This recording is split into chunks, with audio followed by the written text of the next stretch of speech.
Let's go from auto to manual mode on our camera dial because we're learning manual photography.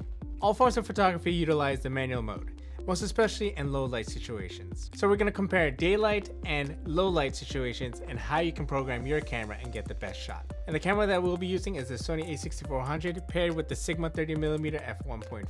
But before we do that, let's actually switch to manual mode to that big M on your dial. And by doing this, we're able to control our shutter speed, aperture, and ISO, which are our 3 ingredients for our picture perfect recipe. So for our first daylight scenario, we're going to have our model here, which is my wife. And we're going to be able to look inside the camera here through the screen recording to see how my settings are. So in shooting manual, you want to get that right look. You want to expose correctly for her face. Of these 3 settings, we're going to focus first on the aperture. I want a certain look, and I also want to control the focus. So what I'm going to do is set my aperture to f4.0 because I just want enough to be in focus, and I'm going to be at a distance where I can get enough bokeh, okay? The next thing I want is shutter speed. I want it to be at least maybe 1/400th of a second.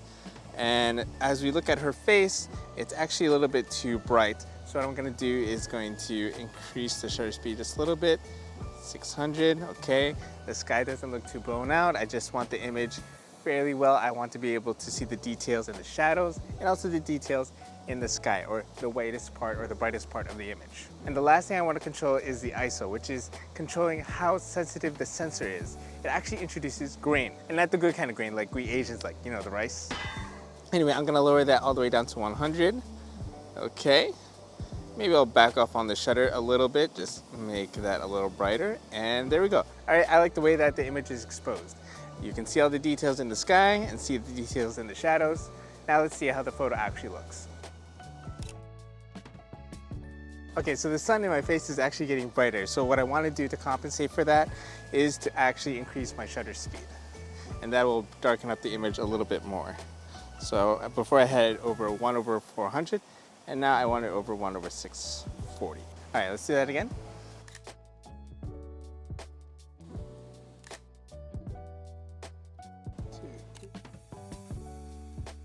So as a recap, I used aperture to stop down to get a certain look that I wanted out of my image, getting enough bokeh, and also getting enough in focus. The second thing that I was in control of was my shutter speed. I didn't want any motion blur, so I got a fast shutter speed of 1/640. Now you can go ahead and play around and see what shutter speed works best for you and how much exposure that you're actually getting, how much brightness is in the image, how much darkness is in the image, and play with that.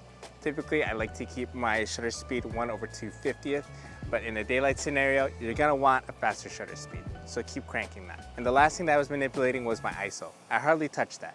I didn't want my sensor to be sensitive at all, and I didn't want to introduce any grain whatsoever. And these are some of the things that you can anticipate when shooting in daylight scenarios. But in low light scenarios, it's kinda the opposite. And that applies to all the settings. Let's go back to the studio. All right, so for our low light settings, we want to do the opposite of what we had for our daylight settings.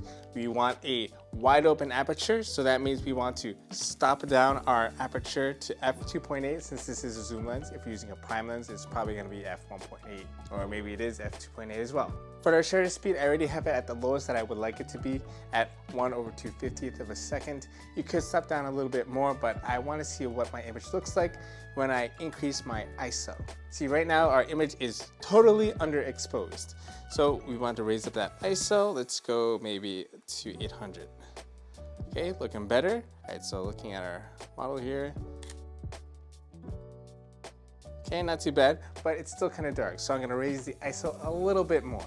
So we're gonna go to 1600 and it looks way better. Smile. 1, 2, 3. Let's say I want to lower my ISO but still get good exposure. In other words, I would have to increase the intensity of that light on my subject, but it's already at 100%. So really our only option is to either increase the ISO or we'd have to slow down the shutter speed. 2, 3. And this image was shot at 1/125, and the image is still sharp.